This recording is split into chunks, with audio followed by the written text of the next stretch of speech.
깊은 산골짜기를 따라 올라가면 뭔가 재미있는 게 숨어 있을 것 같은데요.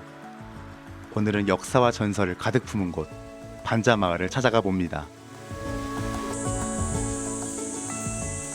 저희가 울산실록 찍는 중에 예. 가장 굽이 울산에서 제일 깊은 곳으로 온 것 같습니다. 예, 그렇죠. 행정교로는 물쪽은 범석 척과리인데 그 척과리 입구잖아요. 네, 제일 맞습니다. 큰 마을. 그 다음에 이제 발룡마을 있고 여기가 이제 제일 깊은 반자마을입니다.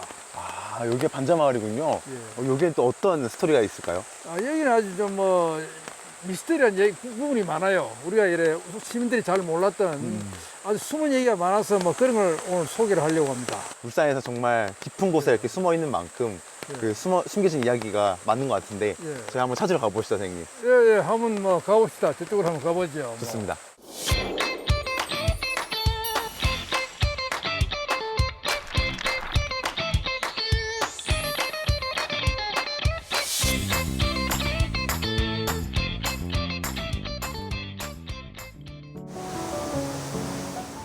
오늘 찾아가는 마을은 아마 울산 사람들조차 이곳이 있었나 싶을 정도로 오지에 있는데요. 과거에는 많은 이들이 드나들던 울산의 대표 길목 마을이었다고 합니다. 아, 저희 들어오는 이 길 곳곳에 이렇게 예. 집 한 채씩 이렇게 있더라고요, 예, 선생님. 예. 이것은 어떤 동네인 건가요? 이 이제 반자 마을을 설명을 좀 드리면 네. 이게 이제 오지 마을이지만 그 옛날에 이제 보다시피 이게 이제 국수봉 산이거든요. 아. 또 치술령도 있고 이 고개를 다 산을 넘어오는 그런 고개가 다 있습니다. 그래서 옛날에 그 장날이 되면 두 동사람은 다 이리 많이 넘어왔어요.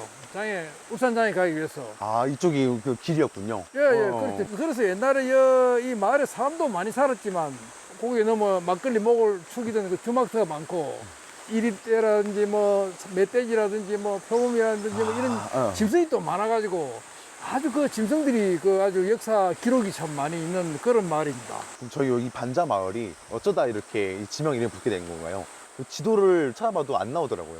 그렇죠. 옛날에는 이제 반척곡이라고 한자로 반척곡. 반은 평평할 반자고 척은 이제 척이라는 거는 자책자거든요. 근데 그게 이제 옛날에 나무목자였다고 그래요. 그런 주장이 있어요. 그래서 옛날에 그 척과라는 것도 옛날에 자과라 그러잖아요. 아, 근데 원래 잘하는 게 목가라고 그랬다고 그런 말을 전해옵니다. 네. 그래서 목화밭이 많았지 않았나. 그런 주장도 있고 그 외에도 양반이 살아서 반자다 이런 주장도 있고 또 반동이라 그랬다고 반자가 변했고 왔다 갔다 말했고 그래서 아마 사람이 살면 또 이렇게 반자가 되고 또 없어졌다가 그런 역사가 반복된 그런 마을이 바로 이 반자 마을인 것 같습니다. 이 마을의 이름도 굉장히 많이 바뀌었나 보네요. 예, 그랬던 걸로 보입니다. 국수봉과 옥녀봉으로 둘러싸인 반자마을은 옛 시골 정치가 물씬 풍기는데요. 이 마을은 한때 광업으로 중요한 곳이었습니다. 이쪽 뒤쪽 산세가 너무 좋습니다. 예. 여기에는 그럼 어떤 또 이야기가 숨어 있는 건가요? 여기는 이제 제일 유명한 게 은굴입니다. 은굴. 은굴이요? 은굴. 은을 캐던 굴이 있다고 그래요. 아, 여기서 은을 캤다고요? 예, 아마 캔 것이 굉장히 많은데 우리가 보통 은이 대표적이니까 은굴이라고 그러는데 그게 돈이 된다고 이래 보니까 옛날에 은이 화폐였잖아요. 맞습니다. 그런데 여기는 이제 그 5가지를 캐던 굴이 한 몇 군데 있어요. 5가지요? 예. 첫째는 은을 캤고 그 다음에 이제 거기서 철을 캤고 그 다음에 또 황을 캤고 유황 있잖아요. 유황. 네. 유황을 캐고 그 다음에 또 이제 납을 캐고 납을 캤고 그 다음에 또 이제 비소를 캤습니다. 보통 이제 울산에 철광산 가면 그런 게 한꺼번에 많이 나와요. 이제 달천도 그렇고 여기는 이제 특히 5가지 다 이렇게 캤던 곳인데 그래 이게 왜 중요하냐 하면 우리 역사에 나오는 말하자면 비상굴입니다. 비상굴, 비소굴. 여기 중요한 기록이 하나 있어요. 여기 보면 이게 대단히 중요한데 사실 이게 이제 말하자면 이게 사적으로 지정을 해도 될 만치 중요한 겁니다. 이 은굴이. 여기 보면 이제 비석이라는 이 쇠가 있습니다. 이 돌이 있어요. 돌. 네네네. 철광석하고 섞여 있는데. 비소가 들어있는 돌이군요. 예. 비석이. 아, 네네. 그래 철광석을 녹이면 이게 나와요. 네. 나오는데 어떻게 하냐면 이제 고치법이라 그래가지고 철광석을 녹여 용광을 하면 위에 슬러지가 뜬다고 위에 뜨는 거. 그걸 걷어가지고 그거를 말리면 그게 굳어지면 그게 바로 이제 비상입니다. 비상. 아비산이라고 그래가지고 산화 비소죠. AS죠. 네네. 이 전통 농약입니다. 네. 그 밭에 뿌리면 뭐 들쥐도 죽이고 뭐 벽지 같은 걸 이래 그 담가 가지고 이래 뿌리면 네. 그 농약 그 뼈에 전염병이 전혀 안 생겨요. 멸구도 안 생기고. 병충해도 이제 안 생기군요. 예, 그래서 옛날에 굉장히 소중했지요. 이런 첩첩산 중에 숨어 있는 은굴을 발견했다는 게 정말 신기한데요. 다양한 광물을 캘 수 있었던 이 은굴은 어떻게 발견하게 됐을까요? 그럼 그 비상과 은이 있다는 거를 누가 발견한 건가요? 그렇죠. 그 이전에 신라 때부터 있었는데 네. 이거는 재발견하신 분이 누구냐니까 이여립이라는 분이 이여립. 아, 그- 유명하신 분이죠. 네. 예, 조선 언제냐면 현종 때 인물이죠. 네네. 그 이분이 이제 그 당시에 이제 그 달천에 철광산을 재발견하고 그다음에 이제 이 비상구를 발견한 겁니다. 아, 달천과 이곳 다 찾으신 거군요. 그렇죠. 다시 발견해낸 거죠. 네네네. 옛날에 뭐 있었다고 이렇게 보아지는데 그때 이분이 이제 기록에 이 반척곡이라고 그래요. 반척곡. 그 이것을 비상구를 발견한 것이 반척곡이다. 네. 반척이라는 게 척이 자잖아요. 자. 그 반자고. 아. 반자 바로 이 말이죠. 아, 반자 이름이 들어가 있네요, 또. 예, 예. 그래서 그 쇠도 가직했다는 거예요. 쇠, 유황, 철, 뭐 비상 다 함께 산출이 되는 겁니다. 그럼 저 뒤에서 실제로 지금 은과 그 비소가 출토되는 건가요? 예, 그렇죠. 저 안에 이제 요 가면 능선 위에, 저 능선 위쪽에 가면 이래 아주 아마 밑이 조금 높은가 봐요. 네네네. 좀 뒤에 올라가면 이제 두 군데가 지금 남아있고, 그 옛날에 그 캐던 장비도 남아있다고, 장비. 그리고 조선시대에 캐던 장비, 채굴 장비. 또 일본 사람이 캐던 장비, 뭐 여러 가지 소쿠리라든지 뭐 옛날에 그 아마 레일 같은 거 이런 것도 있었을 겁니다. 네네. 그 왜냐하면 깊이 들어 캐내야 되니까. 그래 이게 진짜 그 중요한 거다. 참 우리 뭐 사적으로 지정해도 될 만치 중요한 곳인데 그걸 빨리 이제 우리 지정을 해가지고 보호를 하고 우리 민족의 어떤 국가적인 그 말하자면 이제 우리 광업이 일어나는 시초지요. 네. 시초. 당시 은굴이 있었던 것을 알려주는 곳을 찾았는데요. 안타깝게도 지금은 그 흔적이 사라졌습니다. 여기는 어떤 곳이었을까요?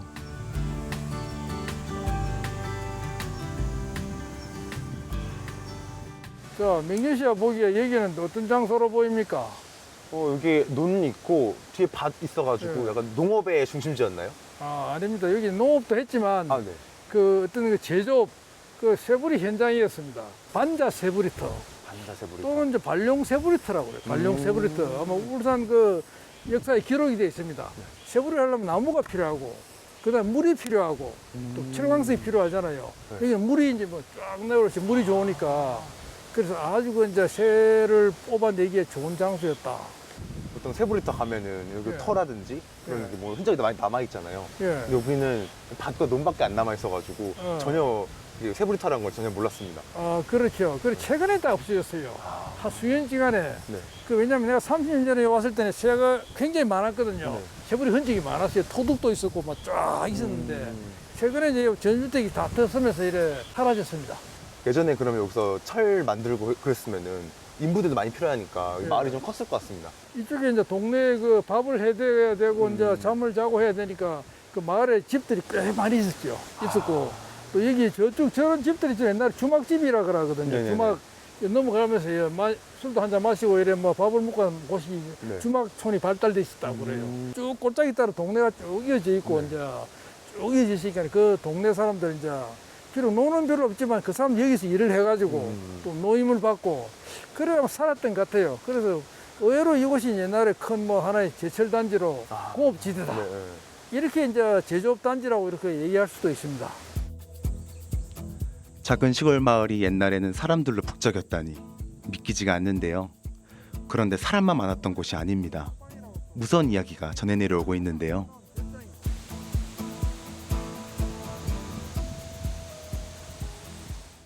이렇게 올라와 보니까 이렇게 골골마다 이렇게 집들이 네. 있어가지고 이게 왜 꼴마을인지 네. 알 것 같습니다, 선생님. 너무 경치가 좋습니다.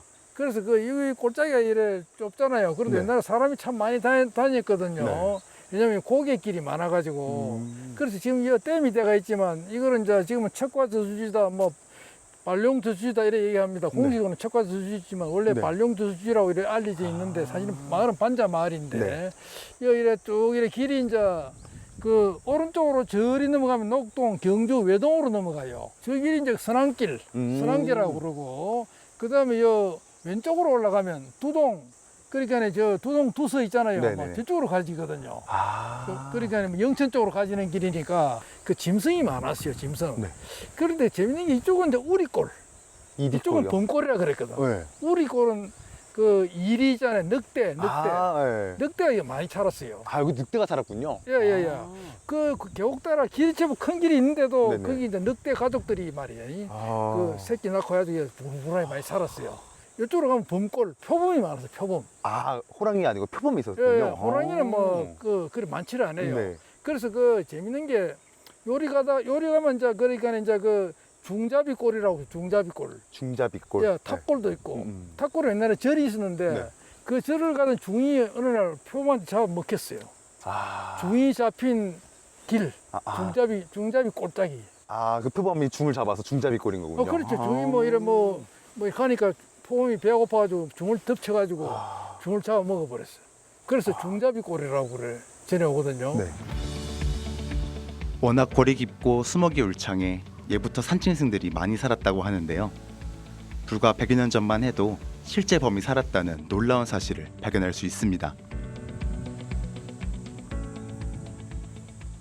이쪽에서 그 늑대나 그 예. 범이 잡혔던 기록이 실제로 있는 건가요? 예, 있습니다. 보도됐어요. 그 아, 보도. 신문에 보도가 돼가지고 그 자료를 내가 가져왔는데 이게 이제 1925년 아, 그 옛날 100년 전 신문이군요. 옛날 네. 신문 네. 이게 뭐냐면 부산일보라는 신문인데 아, 네. 그 이제 그 울산 경찰서가 네. 맹수 이제 사냥을 했다 아. 이런 기록인데 여기 보시면 그 표라고 나옵니다. 표범이라고 네. 표가 표범이거든요. 그래서 그날 이 표범이 이제 나타난 게 바로 요 동네요 여기에 그때 울산 경찰서에 도미나가 서장이라고 이름이 나옵니다. 네네. 도미나가 서장이 범서 이제 첫과리에 여기 이제 그 반자 마을에 표범을 잡으러 서장하고 그 순사한 사람하고 그다음 조선인 그 포수라고 해서 포수 네. 그 이제 민간인 포수를 한 아, 세 명이나 데리고 왔어요. 와가지고 사흘간 뒤지는데 결국은 잡은 거는 이제 그 고라니 2마리 아, 고라니요? 멧돼지 2마리를 잡았대. 네. 잡았는데 사흘 전에 비가 와가지고 그 포기를 했답니다.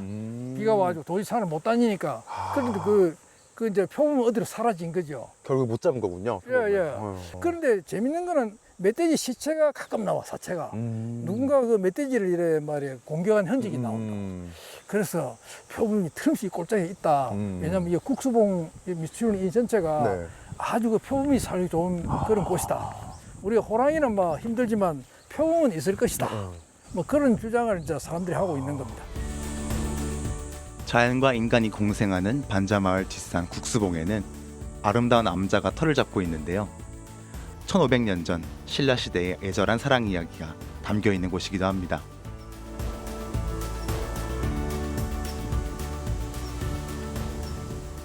저희가 저 마을에서부터 쭉 올라왔는데 네. 아, 경치도 너무 좋고 울산이 왜 울산인지 알 것 같습니다. 이렇게 산들도 엄청 울창하게 있어가지고요. 그래서 이것도 이제 반자 마을에 속한 절 어느람입니다. 어느람. 아, 여기도 반자 마을에 속해 있는 건가요? 예, 거의 뭐 해발 한 40m에 올라와 있거든요. 네. 그리고 이 절은 뭐 경치가 저 우리나라에서 가장 아름다운 암자다. 이래 얘기할 수 있고 제가 볼 때 그렇습니다. 아, 선생님 피셜이군요. 예, 아, 예. 그게 너무 그리고 좋습니다. 근데. 역사적으로는 가장 중요한 의미가 있어요. 이 절은 이 절을 이제 지은 거는 신라 눌류왕이 이제 이 절을 처음 지었다고 그래요.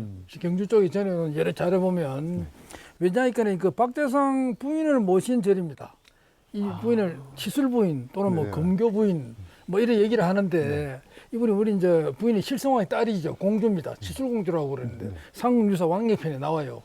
그러니까 이분이 이제 그러니까 그 남편이 죽고 난 다음에 서기 418년에 남편이 이제 그 미산 왕자를 보내고 일본에 순국했잖아요. 그 부인이 그러니까 이제 그 산에 올라가지고 치술령에 올라가서 매일 남편을 쪽을 바라봤다고 그리워했다고 망부석이 됐다고 그러잖아요. 망부석. 아, 그럼 이쪽이 망부석 남아있는 예, 건가요? 망부석은 저쪽에 있습니다. 정상. 아, 이쪽에 있는 게 아니라 저쪽 다른 산 위에 있는 거군요? 예, 그렇죠. 아. 그때 그 부인이 망부석이 될 때 몸은 망부석이 되고 혼은 혼조가 됐다. 혼조. 혼조. 혼조는 혼에다가 세조자. 혼이 새가 됐다고. 아. 그러니까 새가 돼가지고 나라 비조 마을을 거쳐가지고 쉬었다가 이리 왔다 이쪽으로 들어왔다고 그러죠. 아, 동굴이 이쪽- 있거든요. 아, 동굴이요? 예, 새가 아. 들어간 굴이 있어요. 음. 그 굴이 이제 그게 진짜 새가 20년자, 세월자, 바위 암자, 네. 그거는 어느람, 아. 새가 숨은 암자 바위고, 요 절은 암자입니다. 암자. 네네. 새가 숨은 절. 아. 그래서 어느람이라고 그러잖아요. 아, 돌과 그 암자 그 따로따로 있군요. 예, 예. 그래서 이제 요건 또 극락전이거든요. 네. 요 법당은 극락전은 아미타불을 모시고 극락왕생을 기원합니다. 그래서 그 부인과 박재상 두 분을 이제 극락왕생을 기원하는 절, 그렇게 되는 거죠. 그러니까 굉장히 우리 신라 사적으로 중요하고 울산 사적으로 중요한 곳이 바로 이 어느람이다. 신라의 망고 충신 박재상과 망부석이 된 부인의 이야기는 은으람 곳곳에 녹아 있는데요. 이곳이 더욱 아름답게 느껴지는 이유이기도 합니다. 이렇게 선생님 말씀 들으니까 반자마을이 그냥 단순히 마을인 줄 알았는데 이 굴부터 시작해가지고 이 은으람 정말 여러 가지 많은 스토리가 있는 것 같습니다. 그 역사가 있고 자연이 있고 또 우리가 그 살아온 삶이 또 있고 또 뭐 여러 가지 우리 굴 같은 것도 있고 그죠, 은굴 같은 것도 네. 보았지만, 그래서 사실 이 속에는 그 살아있는 생동하는 역사가 바로 있는 곳이 바로 반자마을이라고 이렇게 얘기할 수가 있습니다. 저희가 오늘 둘러본 반자마을 울산실록이 어떻게 기록되면 좋을까요? 이곳을 좀 더 가꾸어 가지고 좀 세계 속에 내놓을 수 있도록 세계의 문화유산으로 참 내놓을 수 있다고 이렇게 보니까 우리 시민들이 많이 찾아와서 참 새롭게 한번 발견을 해주는 게 참 중요하다고 봅니다. 아, 이 반자마을도 울산의 뭔가 문화 마을 될 수 있도록 울산실록 기록하면 좋을 것 같습니다. 자연과 역사, 사랑이 잘 어우러진 반자마을이 울산의 새로운 미래가 되길 바라봅니다.